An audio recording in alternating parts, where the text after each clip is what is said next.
47, this is Diana from Agency. We're all happy you're back doing business for us. Hitman is a series I've followed on and off for a long time.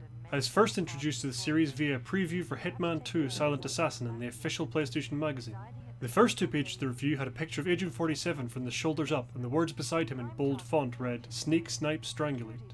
I showed it to my parents because I was a particularly dumb child and thought they too would think that a game about a hard killer was cool. As luck would have it, another issue of the same magazine had a demo of Silent Assassin just a few months later. I played that demo so much I could have told you every disguise, every route in and out of the villa, where to find the best weapons, the keys to the sports car, and even my preferred method for achieving the fabled Silent Assassin suit-only ranking. I did eventually buy Silent Assassin, and have also owned Blood Money and Absolution, but before Hitman 2016 I never returned to obsessively replaying levels the way I did in that demo. And, admittedly, because I didn't know much about media criticism when I was younger, I never noticed the severity of Absolution's shortcomings. A more linear game with fewer options, less tongue-in-cheek humour, and a heavier emphasis on plot. Looking back, I can understand why long-term fans of the series were sceptical about Hitman's future. When Hitman 2016 was initially announced, the scepticism of fans was this time directed at a game that would be sold in separate parts. IO Interactive had initially planned to release the game in 2 chunks, with Paris, Sapienza and Morocco being the first, and Bangkok, Colorado and Hokkaido being the second. However, in September 2015 they announced the game would be delayed until the following year, and in January 2016 it was announced the game would now release in 6 parts, with the first part continuing a prologue and the Paris mission. Whilst we'll never know what the real motivation was behind the latter of these decisions, a statement from head developer Hans Seifert read, "Part of that decision is for that little bit of extra time to ensure every location we release is at the quality level fitting for a Hitman game." I should note as well that it has long been believed that Hitman 2 was originally supposed to be a Season 2 add-on for Hitman 2016 rather than a separate game. The main reason for this belief is that IO Interactive would often refer to Hitman 2016 as the complete first season. This may explain, though not necessarily justify, the similar story beats and reduced content in the second game. I feel these sorts of circumstances are difficult to comment on as a reviewer because I don't know what went on behind closed doors. And whilst I can completely understand people's criticism of the release schedule and the pricing, I personally replayed the game so much that I do think it was worth the price. Even if the 6 main missions in the first game and 5 in the second game may not seem like a lot. One final point, before I begin the review proper, throughout this video I referred to Hitman 2016 and Hitman 2 as simply Hitman. The exception will be when I'm referencing specific parts from either game, so hopefully it doesn't become too confusing. Welcome to Paris, 47. Each mission starts with Diana giving you a brief description of the target plus some extra information, such as possible entryways into high security areas, potential disguises, or even particular means of assassination. These tidbits hint at the most obvious routes through the level, but in playing you will uncover a whole host of possibilities. As an example, let's say you're on the Paris mission, and first time around you disguise yourself as Helmut Kruger, the supermodel who looks exactly like Agent 47. Whilst walking around as Kruger you get a little lost and you stumble across some rat poison or the remote for the fireworks display. This piques your curiosity, so you go back and play again, maybe to perfect your Kruger playthrough or to try something different with items or opportunities that you spotted. It can take a dozen playthroughs or more of any given level to find everything, and, rather mercifully, each time you reload a save or restart the level, you will most likely be able to reach the point of your previous failure much faster. This is thanks to the Hitman game's clever level design philosophy. The developers describe this philosophy to the YouTuber Game Maker's Toolkit as a snail house with Swiss cheese.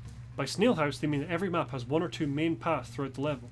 These will be the widest thoroughfares with the most traffic, but off on the side of these the player will find dozens of alternate routes, the so-called Swiss cheese. I say alternate routes instead of shortcuts because sometimes these paths may take longer but have considerably less security. The repetition that is encouraged by the level layout, the multitude of costumes, the interactables and the target opportunities inevitably teaches the player everything they need to know about the level. Where most other sandbox arcade style games would only expect this of more dedicated players, Hitman teaches everyone the knowledge and skills necessary to complete higher score runs. Another way Hitman trains the player is by mirroring the real world. Some obvious examples of this would be the fact that civilians can't just walk into backstage areas, and even behind the scenes staff such as waiters and janitors can't enter high security areas. More than that, however, real world logic can be used to intuit item locations. Someone working on pipes or bathroom stalls is likely a plumber, therefore there's likely a wrench nearby. Same again for electricians, mechanics and any other sorts of tradesperson. Emetic poison is often found in kitchen pantries in the form of rat poison, and medicine cabinets will often have sedatives or even chemicals that can be lethal if administered in large dosages. Before long, problem solving in Hitman becomes second nature. Nowhere does this become more evident than in Hokkaido, the final level of Hitman 2016. Hokkaido is set at a private hospital in Japan for the hyper-rich, used for experimental, sometimes illegal surgeries for both serious illnesses and cosmetic makeovers. Hokkaido also has an AI that reads chips embedded in everyone's clothing. This means that in order to open doors you must either steal clothes or follow someone closely and discreetly as they enter a restricted area. On top of all this, Agent 47 starts the level with literally nothing. no weapon, no lockpick, or any other gadgets. Where most games increase the power fantasy by overloading the player with abilities and weapons for the final mission, IO Interactive increases the power fantasy by trusting that the player has learnt the rhyme and reasoning of the game. The player, just like Agent 47, should be able to find the right tools on site to get the job done. They can do this because the game has taught them to see the Hitman levels as a complete place with their own logic as opposed to an abstraction of a place, a backdrop as is in the case of some other open worlds. Hitman is a game that encourages so much replayability that I would honestly forgive it for having no story at all, but I would like to discuss some aspects of the story that I found interesting. The story starts 20 years ago at an ICA training facility. There are two important plot points here. The first is Agent 47 has a past that he can't remember, with the only lead being an orphanage in Romania, and the second plot point being that ICA Director Soders does not want 47 at the ICA. From here, 47 travels the world undertaking seemingly normal contracts, getting rid of spies, genocidal scientists, generals, bankers, and even a murderous musician. However, after the funeral of one of their hits is used to lure out a bigger fish, Diana and 47 realise they've been played by a shadow client. The Shadow Client has been using them as a proxy in his war against the cabal of the world's global elite known as Providence. Before the end of Hitman 2016, you discover that Soders is on Providence's payroll. You assassinate him and Providence calls a truce. You start Hitman 2 working with Providence, tracking down the Shadow Client who has now been named as Lucas Gray. The targets this time around are people who work with Lucas Gray. They include arms dealers that have sold weapons to dictators, cartel leaders, and slumlords. When 47 catches up with Lucas Gray, he discovers that Lucas was raised and trained in the same Romanian orphanage as 47. After some brief silliness involving a memory remembering injection, 47, Diana, and Lucas track down a man that gives them the name of Providence's three founding families. If it all sounds a bit hokey and convoluted, it is, but the structure of the plot isn't what I want to discuss. One of the things I found interesting about these two games is how they at least try to tackle issues that most Western media, especially in the spy assassin genre, tend to avoid. Whilst the game certainly doesn't try to defend Lucas Gray for working with paramilitary, gang lords, and drug runners, it doesn't condemn him either. This is in stark contrast to other spy thrillers such as the Tom Clancy games, which tend to portray the world in mostly black and white. In those games, only America gets to decide when violence is an acceptable route to achieving its goals. And this is Lucas Gray's reasoning, that the ends justify the means if he can take down Providence, a group that not only put dozens of young boys through horrific ordeals in the Romanian orphanage, but who also control the worlds from the shadows for the benefits of a few elites, causing untold suffering through warmongering, political subterfuge, forced economic disparity, and more. Whilst Gray's positions and actions are disagreeable, they are not too dissimilar from those he fights against. Providence and the governments they prop up would be more than happy to dispose of opposition in the same manner as Lucas Gray. The only difference being that when officially recognised governments kill civilians, it is simply collateral damage. This doesn't make Lucas Gray right, but it does make his opponents hypocrites. I feel that IO Interactive wanted to tap into the sense of unrest and disillusionment that has permeated the early part of this century. From the growing sense of anger after the Iraq War to the 2008 financial crisis and subsequent lack of action, to the Arab Spring and the brief period of hope as people rose up against their leaders and ousted them, only for those leaders to be replaced with similar or worse. As much as I understand the themes that they've chosen, I'm not sure how I feel about the inclusion of Providence. Having a small group of men and women sitting in a sci-fi Skype call, twiddling their mustaches and deciding on the world's fate is too easy, and it undermines the reality of the world's actual problems. The rich and the powerful don't need to plan or scheme. A billionaire lobbying for beneficial laws in India knows that his American counterparts will be doing the same in their country, and quite often his too. He doesn't need to conspire with them or connive or conceive. The powerful will always protect the system that put them there, and as such will always protect each other. Providence are a fun fantasy to be sure, and it makes it easier to direct the story to individuals rather than systems. But I feel that their inclusion harkens back to the old Bond films where all the hero had to do is enter the secret base, defeat the big bad, and the world is saved. It will remain to be seen how this is handled if there's ever a Hitman 3 to continue the story. I certainly hope that the developers are one step ahead of me and have more nuanced ending in mind. One of the pros of the story's delivery across the Hitman games is that it never interrupts the player mid-game. Cutscenes are only shown at the beginning and the end of levels and in between missions. This leaves players to explore the map and enjoy testing and discovering without feeling like they're playing the quote-unquote wrong way. And this is the thing I enjoyed most about Hitman. Often at the beginning of missions I would just walk around checking which areas are accessible with my default outfit and which are not. From here I would then follow the target to see if they tried some food, or walked near an explosive canister, or under a large object that could be dropped on their head. This is the part where many reviewers would mention the room for creativity within the Hitman games, but I don't think this is quite the right word. Hitman has a lot of fantastically creative assassinations for sure, but that creativity is on the part of the developer. Your job as the player is to decide which assassination is canon, and there's certainly an incredible variety of choice. At a push you could argue that there are some ways for the player to be creative in how they distract guards or lure targets into certain areas, but there is limited player creativity when it comes to the assassinations themselves.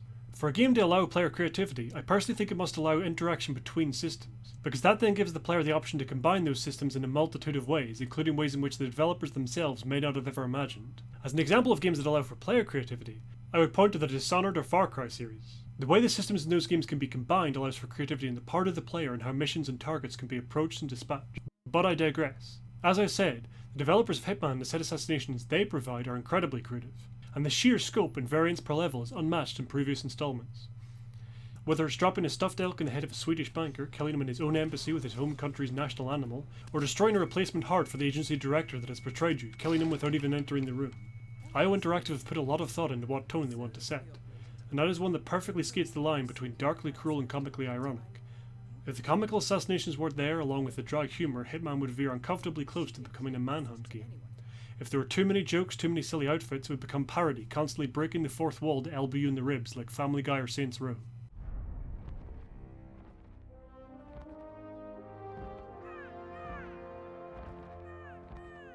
There is some content outside the main game too.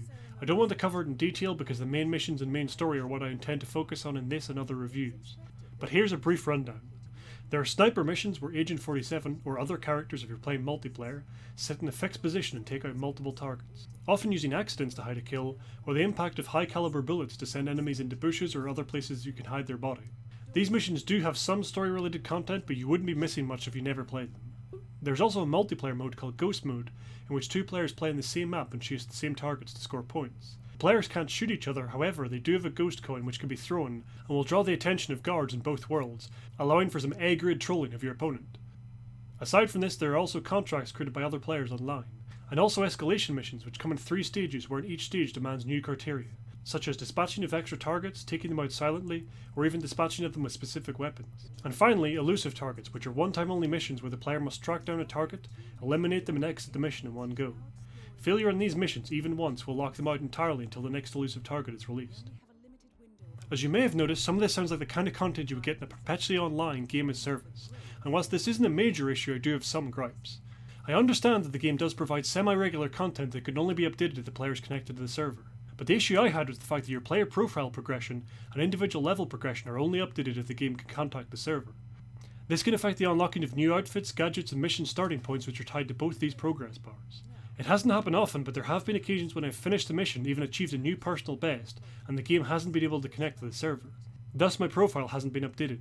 For most players this may not be a major issue, but I can understand how it would annoy and possibly even deter any player who has a spotty internet connection.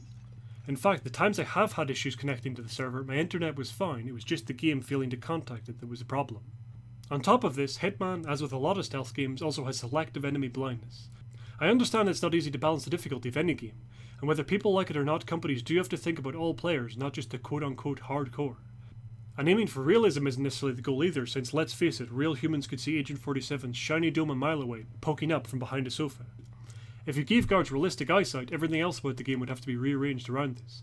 Areas would have to have more variance in lighting, hiding spots, higher cover, less dome wax, or the entire game would have to be focused much more on disguise, distraction and other means of manoeuvring around the guards. I think a simple solution to this would be that you get spotted faster in different areas. Perhaps if you entered a low security area such as a kitchen, it should take some time for the suspicion meter to build. But if you're standing in a high security area with a bright pink flamingo suit, then enemies should really be alerted immediately, with no suspicion phase whatsoever. There are 2 other issues that can make difficulty trivial. First is the fact that switching costumes makes NPCs forget your entire face, meaning that getting spotted doing something nefarious is not a big deal unless you're going for a high score. Second is the Hitman vision. Very much like in the Batman Arkham games, the Hitman vision is so powerful that you'll be tempted to turn it on all the time, especially when trespassing in an area where you don't have a disguise. One way I think they could fix this is by perhaps having the Hitman vision be tied to a concentration meter so that it can't be used indefinitely. After the last installment in the Hitman series was such a letdown, it's nice to see a medium-sized developer hit its stride once more. Whilst the game certainly isn't perfect, I trust that IO Interactive have learned from their past, and if they do make a 3rd installment in the series, hopefully they can expand even more on their fantastic gameplay mechanics, whilst giving a satisfying ending to the story. Here's to hoping the next installment is priced more sensibly too. Thanks for watching. You know this. Deep down, you know. What was his name? Subject 6. Your name is Subject 6. And what is our purpose? To take them all down.